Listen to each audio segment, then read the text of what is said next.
எங்க குஷ்மா கல்யாணம் பண்ணி தமிழ்நாட்டு மருமகள் ஆகிட்டீங்க. ஓகே, இப்போ வந்து டைரக்டரா எங்க மேம் பத்தி என்ன சொல்லுவீங்க? ஒரு கணவரா எங்க மேம் பத்தி என்ன சார் சொல்லுவீங்க? கேங்கர்ஸ் மீட்டிங்ல வந்து தம்பி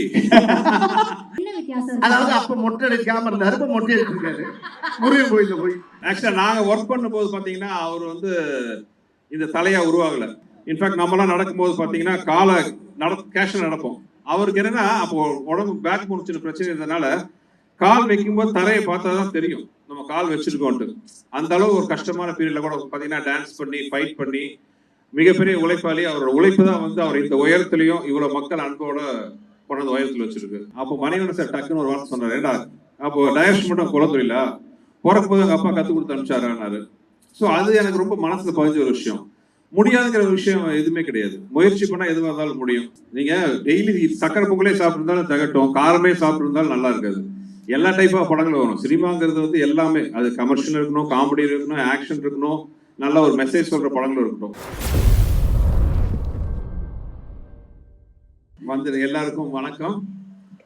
நான் வந்து ஒரு அதிர்ச்சியில் இருக்கேன். நாங்க வந்தோம், முன்னாடி உட்காந்தோம், ஆஷிக் அஞ்சனா முகத்தை பார்த்தோம், எங்க கூட இருந்த ஆர்டிஸ்ட் முகத்தெல்லாம் பார்த்து பேசிட்டு இருந்தோம். இங்க ஸ்டேஜ் வந்தாதான் தெரியுது இவ்வளவு பெரிய கூட்டம் இருக்குன்ட்டு.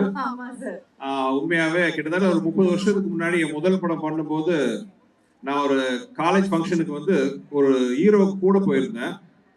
அப்ப ஸ்டூடெண்ட்ஸ் கலாய்ச்சதெல்லாம் பார்த்துட்டு லைஃப்ல நீ காலேஜ் ஃபங்க்ஷன் மட்டும் போகக்கூடாதுன்னு நினைச்சு இந்த 30 வருஷத்துல எத்தனையோ காலேஜ் ஃபங்க்ஷனுக்கு நான் போனதில்லை. ஏசிஎஸ் கான்வெகேஷன் தான் வந்துட்டு போயிருக்கேன். ஃபர்ஸ்ட் டைம் இன்னைக்கு வந்து உங்களோட வைப் அந்த சந்தோஷத்தெல்லாம் பார்க்கும்போது இவ்வளவு வருஷம் இதை மிஸ் பண்ணிட்டோமே உண்மையாக மனசு ஃபீலிங்கா இருக்கு. ஸோ இனிமேல் நிறைய காலேஜுக்கு போகணும். ஏன்னா உங்களோட பவர், நீங்க கொடுக்குற வைப் வந்து எங்களுக்கு பவர் இருக்கு. ரொம்ப சந்தோஷம், ரொம்ப தேங்க்ஸ். உங்க ஆதரவு இல்லாம நாங்க இந்த ஸ்டேஜ்ல யாரும் நிக்க முடியாது. Thank you thank you thank you very much. இந்த ஸ்டேஜ்ல வந்து நானும் வடிவேல் இப்போ இந்த அஞ்சனா சொன்ன மாதிரி நாங்க ரெண்டு ஒரு ஸ்டேஜ்ல இருந்து நானும் பல வருஷமா காத்துட்டு இருந்தேன். ரொம்ப வருஷத்துக்கு அப்புறம் மறுபடியும் நாங்க வந்து சேர்ந்து வந்து உங்களுக்கு ஒரு நல்ல ஒரு இனிமையான படம் கொடுக்க உழைச்சிருக்கோம். நீங்க தான் பார்த்துட்டு அது எப்படி நல்லா இருக்கா இல்லையா நீங்க சொல்லணும், ரசிப்பீங்கிற நம்பிக்கை எனக்கு இருக்கு. இந்த சொன்னாங்க பேக் டு பேக் என்னோட சக்சஸ், அந்த வெற்றிக்கு பின்னாடி நம்ம உழைக்கிறோம். ஆனா உழைப்புக்கு பின்னாடி நம்ம மேல நம்பிக்கை வைக்கிற மனிதர்கள் இருந்தா அது கொடுக்குற பலம் தைரியமே வேற. அந்த வகையில வந்து என்னோட மூத்த அண்ணன் மதிப்புக்குரிய சேர்மன் திரு ஏசி சண்முகம் சார் அவர்கள், என்னுடைய அன்பு தம்பி பிரசிடன்ட் மதிப்புக்குரிய திரு ஏசிஎஸ் அருண்குமார் அவர்கள், இவங்களோட சப்போர்ட் இல்லாம என்னால இந்த வெற்றிகளையோ இந்த படங்களையோ கொடுத்துருக்க முடியாது. என் மேல அவங்க வச்ச நம்பிக்கை எனக்கு மேலும் மேலும் பயத்தையும் உழைக்கணுங்கிற வெறியும் கொடுத்துருச்சு. ஸோ அதுதான் வந்து இன்னைக்கு உங்க முன்னாடி நாங்கள் படம் வந்திருக்கோம். ஸோ அந்த படம் ஆரம்பிச்ச கதை எல்லாமே பார்த்தீங்கன்னா வெங்கட் சொல்லிட்டாரு. நிறைய இனிமையான கதைகள் இருக்கு, ஆனால் நிறைய பேச வேண்டியிருக்கிறதுனால இப்போ நான் ஷார்ட்டாக பேசிக்கிறேன். ஆனால் ஒரு சின்ன சம்பவம் சொல்றேன். எல்லாருமே நினைச்சிருப்பீங்க கேங்கர்ஸ்ன்னு ஒரு வார்த்தை ட்ரைலர்லேயே வரும் அப்படிங்கிற ஒரு வார்த்தையே இல்லைன்ட்டு. ஆக்சுவலாக படம் நான் பண்ண ஆரம்பிக்கும் போது முதல் விதை போட்டது அண்ணன் வடிவேல்ல தான். இந்த மாதிரி ஒரு படம் ஆரம்பிக்கலான்னு பிளான் பண்ணி அங்கேருந்து ஒரு சின்ன அந்த நாங்கள் ஒரு கான்வர்சேஷன் ஆரம்பிச்ச விதை தான் வந்து இன்னைக்கு இந்த படமா அவங்க முன்னாடி வந்து நிற்குது. ஆனால் எனக்கு என்னன்னா இந்த படம் வந்து உண்மையை சொல்ல போனா ஒரு தமிழ்ல அவ்வளோ ட்ரை பண்ணாத ஒரு ஜானர், மணி ஈஸ்ட் அந்த மாதிரி ஒரு படம். ஆனால் நம்ம ஊர் கல்ச்சருக்கு ஏற்ற மாதிரி ஒரு பெரிய ஒரு சிட்டிலேயோ ஒரு பெரிய கேஜெட்ஸ்லாம் வச்சு ஒரு அறிவுபூர்வமா இல்லாம ஒரு ஸ்மால் டைம் ஒரு சின்ன ஊர்ல ஒரு சராசரியான மனிதர்கள், ஒரு வாத்தியார், ஒரு ஆட்டோ ஓட்டுநர், ஒரு அடியாள், இந்த மாதிரி இவங்களெல்லாம் வச்சுட்டு ஒரு படம் பண்ணா எப்படி இருக்கும் அப்படிதான் ஆரம்பிச்சோம். பட் எனக்கு டைட்டில் மட்டும் ஃபிக்ஸ் ஆகாம இருந்துச்சு. என்னன்னா டைட்டில் வைக்கலாம், ஷார்ட் அண்ட் ஸ்வீட்டா இருக்கணும்னு யோசிச்சுட்டு இருக்கும்போது ஒருவேளை வடிவேல் நான் கேட்டார், என்ன டைட்டில் இல்லைண்ணே இந்த கேங்ஸ் ஆஃப் வாசிப்போர் அப்படிலாம் வந்திருக்கு, கேங்ஸ்டர்ஸ் அப்படிலாம் ஒரு ஸ்டைலிஷா சின்னதாக வேணும், ஆனா சரியா செட் ஆக மாட்டேங்குதுண்ணே அப்படின்னு கேட்டுட்டு இருந்தேன். அப்பதான் வடிவேல் நான் அசால்ட்டா சொல்லிட்டு போனா கேங்கர்ஸ் அப்படின்னு, கேங்கர்ஸ் அப்படின்னாரு. நான் சிரிச்சுட்டு சொன்னேன், அண்ணா கேங்கர்ஸ்ங்கிற வார்த்தையே இல்லைண்ணே, அது கேங்ஸ்டர்ஸ். அப்படியாண்ணே நமக்கு என்னென்ன தெரியும்னு சொல்லிட்டு போயிட்டாரு. ஆனா அவர் அந்த வெள்ளந்தியா சொன்ன அந்த ஒரு விஷயம் வந்து எனக்கு ரொம்ப பிடிச்சது. கேங்கர்ஸ் அதே அப்படி வார்த்தை வச்சா என்ன தப்பா, நம்ம கண்டுபிடிக்கிறதா எல்லாமே. இது வடிவேல் இங்கிலீஷ் ஒரு ஆக்ஸ்போர்ட் யூனிவர்சிட்டி கொடுத்த என்சைக்ளோபீடியா கொடுத்த ஒரு வார்த்தையா இருக்கட்டுமேட்டு கேங்கர்ஸ் டைட்டில் வச்சோம். இப்படி ஆரம்பிச்ச ஒரு படம். ஸ்டூடெண்ட்ஸ் வாங்க, மைக் வாங்கிட்டு வாங்க. ஸ்டூடெண்ட்ஸ் வந்து வாங்க. எல்லாருமே இங்க வாங்க. வாங்க ஒண்ணு ஒண்ணா வாங்க பாப்போம். அப்படியே யார்கிட்ட கேள்வி கேட்க போறீங்க? ஒன்னொன்னாவா இல்ல மொத்தமா வந்து நிக்கலாமே, தப்பு இல்லையே. சரி வாங்க நம்ம வாங்க பசங்க தானே, வாங்க ஓகே வாங்க வாங்க எல்லாருமே வாங்க, பக்கத்துல நின்னுக்கலாம். கம், வாங்க வாங்க நாங்களும் வந்து ஒரு கல்ச்சுரல் ஃபீலிங்ல ஜாலியா இருக்கோம். ஓகே யார்கிட்ட கேள்வி கேட்க போறீங்க? பெண்கள் ஒரு சில பேர் இந்த சைடு வரலாம். சுந்தர்சி அண்ணா கிட்ட கேள்வி கேட்க போறீங்க. என்ன கேட்க போறீங்க கேளுங்க. 4 பேர் மொத்தமா வந்துட்டு மொத்தமா தான் போவீங்களா? சரி ஓகே, பிரச்சனை இல்லை. ஹாய் சார், என் பேர் மஹிமா விஸ்காம். நீங்கள் 1995ல் முறைமாமன் அப்படின்னு ஒரு படம் டைரக்ட் பண்ணியிருப்பீங்க. இப்போ 2025ல் கேங்கஸ் படம் டைரக்ட் பண்ணியிருக்கீங்க. அப்போ 1995ல் இருந்த சுந்தர் சி சாருக்கும் இப்போ 2025ல் இருக்க சுந்தர் சி சாருக்கும் என்ன வித்தியாசம் அதாவது இருக்கு? அப்ப மொட்டை அடிக்காம இருந்தாரு, இப்ப மொட்டை அடிச்சிருக்காரு. முருகன் கோயில போய் நான் சும்மா ஜாலியா சொன்னேம்மா, இது முருகன் கோயிலுக்கு அடிச்ச மொட்டமா இந்த படத்துக்காக சொல்லிட்டு. இல்ல ஒரு வித்தியாசம் இல்லைங்க. அப்போ ஒரு படம் முதல் படம் ரிலீஸ் ஆகும்போது என்ன பயம், பதட்டம், டென்ஷன் இருந்துச்சோ அதே பயம், பதட்டம், டென்ஷன் வந்து இப்போ இருக்கு. அடுத்த வாரம் இந்நேரம் வந்து ரிலீஸ் ஆக போகுது படம். ஸோ அந்த பயம் எப்பவுமே இருக்கு. பண்ற வேலையில அந்த பயம், பதட்டம் இருந்தால் நம்மளோட வெற்றி தேவதை நமக்கு எப்போ ஆசீர்வாதம் பண்ணுவாங்கிறது என் நம்பிக்கை. ஸோ அப்போலேருந்து இப்போ வரைக்கும் நான் அதே சுந்தர் தான். Thank you sir. சூப்பர். அந்த பீதி இருந்துகிட்டே தான் இருக்கு. சாம்பிளே பயங்கரமா இருந்ததுல. ஆமா, அற்புதமான கேள்வி. யோசிப்போமா? கத்துக்கிற தலைவரே அடுத்து வாங்க. Hi sir, I'm Jayasuriya from second year animation. N question வந்து சுந்தர் சி சாருக்கு. சார், நீங்க சூப்பர் ஸ்டார் ரஜினிகாந்த் சாரை வச்சு ஃபிலிம் டைரக்ட் பண்ணிருக்கீங்க, உலகநாயகன் கமல்ஹாசன் சாரை வச்சு ஃபிலிம் டைரக்ட் பண்ணிருக்கீங்க. இவங்க 2 பேர்கிட்ட இருந்தும் நீங்க பார்த்த வியந்த விஷயம் என்ன சார்? 2 பேர்ட்டையும் இப்போ வியந்த விஷயம் என்ன பார்த்தீங்கன்னா, டெடிகேஷன் டுவர்ட்ஸ் த ஒர்க். அதாவது ஒரு கதை பேசினோடனே நிறைய பேர் வந்து ஓகே, நிறைய பேர் நான் சினிமாவில் பார்க்குறேன், முதல் படம் கிடைச்சோடனே லைஃப் செட்டில்டு, நம்ம ஜெயிச்சிட்டோம் அப்படின்னு நினைப்பாங்க. அப்படி இல்லை. இந்த படத்துல பொன்னம்பல டயலாக் இருக்கணும், முதல்ல வீடு கட்டணும்னா குழியை தோண்டணும், மண்ணை போடணும், சிமெண்ட்டை பூசணும், அந்த மாதிரி ஏகப்பட்ட உழைப்பு இருக்கு. ரஜினி சார், கமல் சார் 2 பேரையும் நான் பார்த்தேன். அவங்கள்ட்ட நான் கத்துட்ட ஒரு விஷயம் என்னன்னா, ஷார்ட் எடுக்க ஒரு வரைக்கும் அது இம்ப்ரூவைசேஷன், அதை பற்றி தான் யோசிச்சுட்டு இருப்பாங்க. அதை தவிர வேற எந்த வித பேச்சு இருக்காது.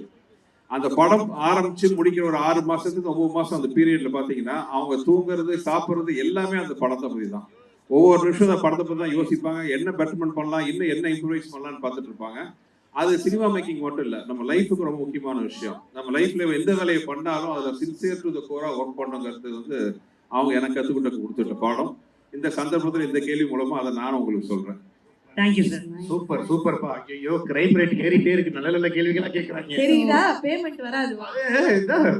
ஓகே, போயிடலாம். கேளுங்க. ஹலோ சார், என் பேர் பிரியங்கா. நான் 3rd year computer science engineering படிக்கிறேன். உங்க குருநாதர் டைரக்டர் மணிவண்ணன் சார் கிட்ட நீங்க கடைபிடிச்ச விஷயம், அதை இப்போ இந்த கேங்கஸ் படம் வரைக்கும் நீங்க ஃபாலோ பண்றீங்கன்னா அது என்ன விஷயம் சார்? மணிவண்ணன் சார் நான் கத்துக்கிட்டது நிறைய விஷயம். ரொம்ப ஃபேமஸா கூட ஒரு விஷயத்த சொல்லியிருக்கேன். முடியாததுங்கிறது எதுவுமே இல்லைங்கிறது. அதாவது ஏற்கனவே நான் சொன்ன ஒரு விஷயம் தான். அது யாராச்சும் ஒருத்தவங்க தெரியல கேட்காத பட்சத்தில் சின்னதாக யூஸ் ஆகும். ஒரு புதுசாக வந்த உதவி இயக்குனர் மணிவண்ணன் சார் யூனிட்ல நான் அசிஸ்டன்ட் டைரக்டர், எல்லாம் கிரிக்கெட் விளையாண்டுருக்கோம் டிஸ்கஷன்ல. அப்போ அந்த அசிஸ்டன்ட் டைரக்டர் மணிவண்ணன் சார் கூப்பிட்டாரு, வாடா விளையாடலாம், வாடா விளையாடுட்டு. இல்லை, அவருக்கு ரொம்ப இது என்னன்னா, நம்ம டைரக்ஷன் பண்ண வந்தோம், நம்மளை போய் உட்காந்து கிரிக்கெட் விளையாட கூப்பிடுறாங்களேன்ட்டு.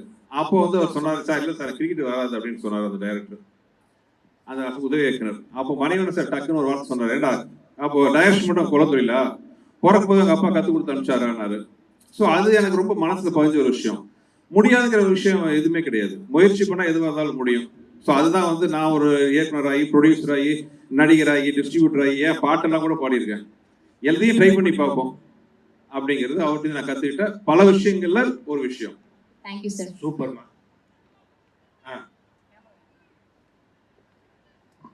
சார், என் கொஸ்டின் உங்களுக்கு தான். சுந்தர் சி சார், என் பேர் Noel, film tech final year. So almost 30 இயர்ஸாக தமிழ் சினிமாவில் பல திரைப்படங்கள், பல நடிகர்கள், பல இயக்குநர்களோட ட்ராவல் பண்ணிட்டு இருக்கீங்க. ஸோ உங்களை பொறுத்த வரைக்கும் தமிழ் சினிமாவை அடுத்த கட்டத்துக்கு கொண்டு போகிறது கமர்ஷியல் ஃபிலிம்ஸா இல்லை அன்பே சிவம் மாதிரி எக்ஸ்பெரிமெண்டல் ஃபிலிம்ஸா? உங்கள் ஒப்பீனியன் என்ன? கையில் 10 விரல் இருக்கு, ஒவ்வொரு விரலும் ஒவ்வொரு மாதிரி. நீங்கள் டெய்லி சக்கரை பொங்கலே சாப்பிட்ருந்தாலும் தகட்டும், காரமே சாப்பிட்ருந்தாலும் நல்லா இருக்காது. எல்லா டைப் ஆஃப் படங்கள் வரும். சினிமாங்கிறது வந்து எல்லாமே, அது கமர்ஷியல் இருக்கணும், காமெடி இருக்கணும், ஆக்ஷன் இருக்கணும், நல்ல ஒரு மெசேஜ் சொல்ற படங்கள் இருக்கட்டும். எல்லா டைப் ஆஃப் படங்கள் இருந்தால் தான் பார்க்கறதுக்கு இன்ட்ரெஸ்டிங்காக இருக்கும். எல்லா படமும் காமெடியாக இருந்தாலும் போர் அடிக்கும், எல்லாமே சீரியஸாக இருந்தாலும் போர் அடிக்கும். ஸோ அடுத்த கட்ட நகரத்தை கொண்டு போகிறதுக்கு முக்கியமான விஷயம் நல்ல படங்களாக இருக்கணும், நல்ல கண்டென்ட்டாக இருக்கணும். லைக் கேங்கஸ், ஐ ஹோப் ஸோ. கண்டிப்பாக சார். எஸ். அடுத்து என்னோட என்னோட கொஸ்டின் சுந்தர் சி சாருக்கு. நாங்கள் ஏசிஎஸ் மெடிக்கல் காலேஜ்லேருந்து 3rd இயர் MBBS. சார் இது ஒரு அதை மட்டும் தான் சொன்னியாமா, கொஸ்டின் கேட்கலையா? நான் ஓ, நீங்க கேட்பீங்க. சார் இது ஒரு ரேபிட் ஃபயர் ரவுண்ட் சார். உங்கள் படத்தில் நடிச்ச ஆக்டர்ஸ் பேரை நான் சொல்லுவேன், நீங்கள் அவங்கள பற்றி டக்குன்னு 1 லைன் மட்டும் சொல்லுங்கள். உள்ளத்தை அள்ளித்தா நவரச நாயகன் கார்த்திக் சார் பற்றி சொல்லுங்கள். என்னோட மூத்த அண்ணன் ஷாமர். ஷாமர் அதை விட பெட்டரா எதுவுமே சொல்ல முடியாது. கரெக்ட். நீ ஒரு வார்த்தையில தான் சொன்னீங்க, ஒரு வரி இல்ல அவங்க ஒரு வரியில கேட்பாங்க, நீங்க ஒரு வார்த்தையில சொல்லணுமா? அது ரூல்ஸை மாத்திட்டாங்க. ஓ அப்படியா? சரி. அன்பே சிவம் ஆக்டர் மேடி சார் பற்றி. மேடி அறிவுஜீவின்னு சொல்லலாம். ரொம்ப ஒரு ஆர்வமான நடிகர். கிட்டத்தட்ட வந்து அவர் ஒரு சின்ன கமல் சார் மாதிரி சொல்லலாம். எல்லா விஷயமும் தெரியும் அவருக்கு. ரொம்ப straight forward person, very nice fellow and fantastic actor. வந்தா ராஜாவா தான் வருவேன். எங்க எஸ்டிஆர் பத்தி சொல்லுங்க. ஆஹா, எஸ் எஸ்டிஆர் ஆக்சுவலா சகலகலா வல்லவன் சொல்லலாம். அவருக்கு தெரிஞ்ச மாதிரி விஷயம் யாருமே இல்லை. இப்போ ஒரு 4 நாளைக்கு முன்னாடி இன்ஃபேக்ட் ஸ்டேஜில் சொல்லலாம், கிட்டத்தட்ட 1 இயர் ஆச்சு நான் அவர்கிட்ட பேசி. கேங்கஸ் ட்ரைலர் பார்த்து ஃபோன் பண்ணி ரொம்ப பிடிச்சிருச்சு அவருக்கு. அதுவும் வடிவேல் அண்ணனை பார்த்து பயங்கர ஹாப்பி ஆகி, ஐயோ அண்ணனை ரொம்ப நாளைக்கு அப்புறம் பார்க்கும்போது ரொம்ப சந்தோஷமா இருக்கு சார், பிரம்மாதம் பண்ணியிருந்தாரு, அண்ணன் சொல்லுங்க எல்லாம் சொன்னாரு. அப்போ நான் அவர்கிட்ட சொன்னேன், நீங்க வந்து தூங்கிட்டு இருக்கிற சிங்கத்தோட பவர் தெரியாம ரெஸ்ட் எடுத்துட்டு இருக்காரு, மறுபடியும் காட்டுக்கு வாங்க களத்துல இறங்குன்னு சொல்லிட்டு இருக்கேன் நான். இஸ் ஒன் ஃபேண்டாஸ்டிக் என்ன சொல்றது ஆக்டர். அவருக்கு இருக்கிற ஃபேன் ஃபாலோயிங் வந்து அதிசயமான fan following, sincere to the fan people. Madhagaja Raja Vishal sir பத்தி. விஷால் என் கூட போறக்காத தம்பி. எங்களுக்கு ரெண்டு அசோசியேஷன் வந்து ஒரு long association. It's like a family. 12 வருஷத்துக்கு அப்புறம் மதகஜ ராஜா ரிலீஸ் ஆன போது அவர் பட்ட சந்தோஷம், நான் பட்ட சந்தோஷம், அதுக்கெல்லாம் காரணமான 3 பேர் இங்கே உட்காந்துருக்காங்க. ACS sir, Arun sir and Madan sir. So இந்த நேரத்தில் வந்து விஷால் சார்பாகவும் தேங்க்ஸ் சொல்லிக்கிறேன். உன்னை தேடி தலா அஜித் சார் பத்தி சொல்லுங்க.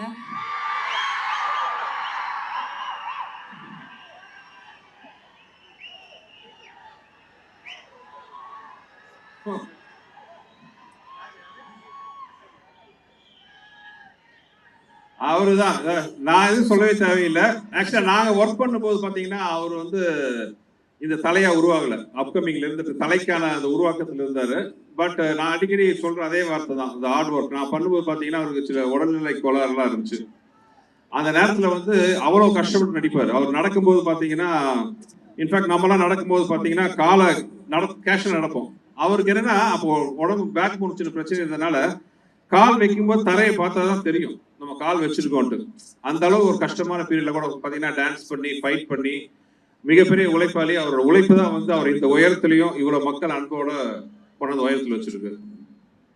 வைகை புயல் வடிவேல் சார் பத்தி சொல்லு. வைகை புயல் வடிவேல் நிறைய இந்த படத்திலேயே நான் சொல்லுவேன். அதாவது இன்னும் எனக்கு ஆச்சரியம் தாங்கல, நான் அவர்கிட்ட தான் 20 வருஷமா டிராவல். எங்களோட முதல் படம் வந்து 2003 ஆரம்பிச்சோம். 2003-4 கிட்டத்தட்ட 20 வருஷமா வந்து நாங்க எங்களோட கண்ட்ரி டிராவல் போயிட்டு இருக்கு. இன்னும் வந்து அவரு பார்த்து நான் வேந்துட்டு இருக்கேன், அதிசயப்பட்டு இருக்கேன். ஒரு நடிகை இப்படி நடிக்க முடியுமா?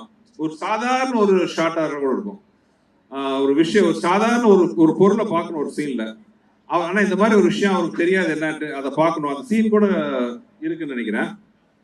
அதுக்கு அவர் கொடுக்குற எக்ஸ்பிரஷன் லெஜெண்ட்னு சொன்ன நடிப்புல வந்து வடிவேல்ல தான். ஒரு சாதாரண ஒரு சீன் நான் வந்து ஒரு 10% யோசிச்சு, வடிவேல்ல இருந்தாருன்னா 10% யோசிச்சா போதும், மீதி 90% வந்து அவர் நடிப்புல வந்து எங்கேயோ கொண்டு போய்வாரு. So it's one master class for எல்லா ஆக்டர்ஸ்ன்னு சொல்லலாம். லெஜெண்ட். அதாவது ஒரு மனிதன் வந்து இத்தனை வருஷமா எல்லாத்தையும் சிரிக்க வைக்கிறது வந்து சாதாரண விஷயம் கிடையாது. அவர் நடிப்புல ஆக்சுவலா வந்து நான் தான் அவருக்கு சொல்லுவேன், அவர்லாம் வந்து இன்னும் பல 100 வருஷம் இப்படியே இருந்து எல்லாத்தையும் சிரிக்க வச்சு சந்தோஷப்படுத்திட்டு. இந்த படம் நான் பண்ணும்போது எனக்கு ஒரே வருத்தமா இருந்துச்சு. நாங்க ஒவ்வொரு சீன் நாங்க அப்படி ரசிக்கிறோம். ஆக்சுவலா அந்த ஷூட் பண்ணும்போது நான் வந்து அங்க டைரக்டரா இல்லை, நான் ரசிகனா இருந்து பார்த்துட்டு இருந்தேன். எனக்கு என்ன வருத்தம்னா, அண்ணன் நடுவில் கொஞ்ச நேரம் கொஞ்சம் கேப் எடுத்துக்கிறாரு. அந்த கேப்ல அவங்க வந்துருந்தா இன்னைக்கு எத்தனை படம், எவ்வளவு காமெடி சீக்வன்ஸ் எல்லாம் வந்துருக்கும் தமிழ்ல, நம்மளாம் எவ்வளவு பார்த்து ரசிச்சுட்டு போட்டு ஃபீலிங்கா இருந்துச்சு. ஸோ இனிமேல் வந்து அண்ணன் டயலாக் தான் சொல்லணும், சிங்கம் மறுபடியும் களத்துல இறங்கிருச்சு அப்படின்னு வரணும். Super super. சார். ஓகே, அடுத்து நீங்க யாருக்கு? வணக்கம் சார். வணக்கம் சார். சார் உங்க ரெண்டு பேரையும் பார்த்தோன்னே எனக்கு எக்ஸைட்மெண்ட்லயே என்ன கொஸ்டின் கேட்க வந்தோடனே மறந்துடுச்சு ஆக்சுவலா. ரெண்டு பேருமே செம மாசா இருக்கீங்க சார், செம மாசா இருக்கீங்க ரெண்டு பேருமே. இல்லை சார், உங்களை பார்த்த எக்ஸைட்மெண்ட்ல லைட்டா கொஞ்சம் எமோஷன் ஆயிட்டேன். That's it. கொஸ்டின் யாரும் வந்துருச்சாமா? யா வந்துருச்சு. சார் இந்த கொஸ்டினை நல்லா கவனிச்சுக்கோங்க. Tom Cruise, Shahrukh Khan and நம்ம சூப்பர் ஸ்டார் ரஜினிகாந்த் சார் இவங்க அவங்களோட படத்தை டைரக்ட் பண்றதுக்கு உங்களை கூப்பிட்றாங்க. அதே டைம்ல Sanjay Leela Bhansali, Stephens and James Cameron இவங்க எல்லாரும் அவங்களோட படத்துல உங்களை ஹீரோவா ஆக்ட் பண்ண கூப்பிட்றாங்க. ஆனா கால் ஷீட் ஒன்று தான் இருக்கு. ஸோ இப்போ நீங்க எதை சூஸ் பண்ணுவீங்க சார்? நடிப்பா இயக்கமா? நடிப்பு வந்து பஞ்சத்துக்கு பண்றது, டைரக்ஷனை விருப்பத்துக்கு பண்றது. ஸோ எனி கிவன் டைம் வந்து என்னோட சாய்ஸ் வந்து டைரக்ஷன் தான். I want to be jack of all trades, ஆனால் I master of one and எனக்கு ஒரு நம்பிக்கை இருக்கு, அது direction. So always I choose my direction over anything. Super. அடுத்து யார் என்ன கேட்க போறீங்க? ஹாய் சார், நான் யதீஸ்வர், ஃபர்ஸ்ட் இயர் MBA படிக்கிறேன். எங்கள் குஷ்மா கல்யாணம் பண்ணி தமிழ்நாட்டு மருமகள் ஆகிட்டீங்க. ஓகே, இப்போ வந்து டைரக்டரா எங்க மேம் பத்தி என்ன சொல்லுவீங்க? ஒரு கணவரா எங்க மேம் பத்தி என்ன சார் சொல்லுவீங்க? கேங்கர்ஸ் மீட்டிங்ல வந்து தம்பி குடும்ப கதையை கேட்டுட்டு இருக்கீங்களே. இந்த இந்த படத்தை விட்டு மேட்டர் ரொம்ப தள்ளி போயிட்டே இருக்கு. அது நம்ம இந்த படத்து சம்பந்தப்பட்ட கேள்வியை கேட்டா இன்னும் நல்லா கரெக்டா இருக்கும். சூப்பர். பட் உனக்கான பதில் வந்து கூடிய சீக்கிரத்துல ஏதாச்சும் ஒரு இன்டர்வியூல வேற யாராச்சும் கேட்பாங்க, அதை எடுத்து பார்த்துக்கிறோம். அதுதான் இது கண்டிப்பா தனியா பேச வேண்டிய விஷயம். ஆமா, ஓகே. சூப்பர். இப்ப நம்ம வைகை புயல் வடிவேலு அவர்கள்கிட்ட கேள்வி கேட்கக்கூடிய நபர் என்னமா சுந்தர் சி சார் ஒரு கேள்வி. நீங்க என்ன கேட்க போறீங்க? கேக்குறீங்க, கேளுங்க. ஹலோ சார், என் பேர் ஹரிணி ஜீவானந்தம், ஸ்ரீ லலிதாம்பிகை மெடிக்கல் காலேஜ்ல இருந்து ஃபைனல் MBBS டாக்டர். நான் தான் டாக்டர். 2 நாளா வயிறு சரியில்லை டாக்டர். பாத்து சத்து சொல்லுங்க டாக்டர். சொல்லுங்க. இப்போ பாகுபலி, பத்மாவத் அண்ட் பொன்னியின் செல்வன் போல பிரம்மாண்டமான படங்கள் எங்க சுந்தர் சார் கிட்ட இருந்து நாங்க எப்போ எதிர்பார்க்கலாம் சார்? அடுத்த வருஷம் கண்டிப்பா. நைஸ். கொஞ்சம் முன்னாடி ஆரம்பிச்சு சில காரணம் தள்ளி போச்சு. அடுத்த வருஷம் கண்டிப்பா பிளானிங் பண்ணுவோம். Thank you sir. Super. Okay, அடுத்து எல்லாம் கேட்டீங்களா? வாங்க ஐயா. என்ன இந்த விழாக்கு உங்களுக்கு சம்பந்தமே இல்லாம அங்க நின்றுகிட்டு இருக்கீங்க? வாங்க கேளுங்க.